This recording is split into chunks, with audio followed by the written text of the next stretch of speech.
بسم اللہ الرحمن الرحیم۔ رسول اللہ صلی اللہ علیہ وآلہ وسلم ارشاد فرماتے ہیں، جو شخص میاں بیوی میں جدائی کا سبب بنے اس پر دنیا و آخرت میں اللہ کا غضب اور لعنت ہے۔ اللہ پر حق ہے کہ اسے آگ کے 1000 پتھر مارے۔ خدا کی لعنت ہو اس شخص پر جو ماں اور اولاد میں جدائی ڈالتا ہے اور بہن بھائیوں میں تفرقہ پیدا کرتا ہے۔ حضرت امام حسین علیہ السلام ارشاد فرماتے ہیں کہ اگر کسی شخص کی رگ کاٹ لی جائے تو اس کا گناہ کم ہے اس سے کہ کسی بیوی اور شوہر میں جدائی ڈال دی جائے۔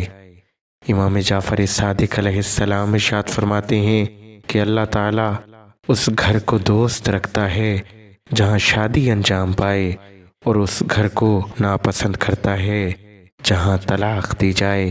خدا کے نزدیک سب سے زیادہ قابل نفرت اور ناپسندیدہ چیز طلاق ہے۔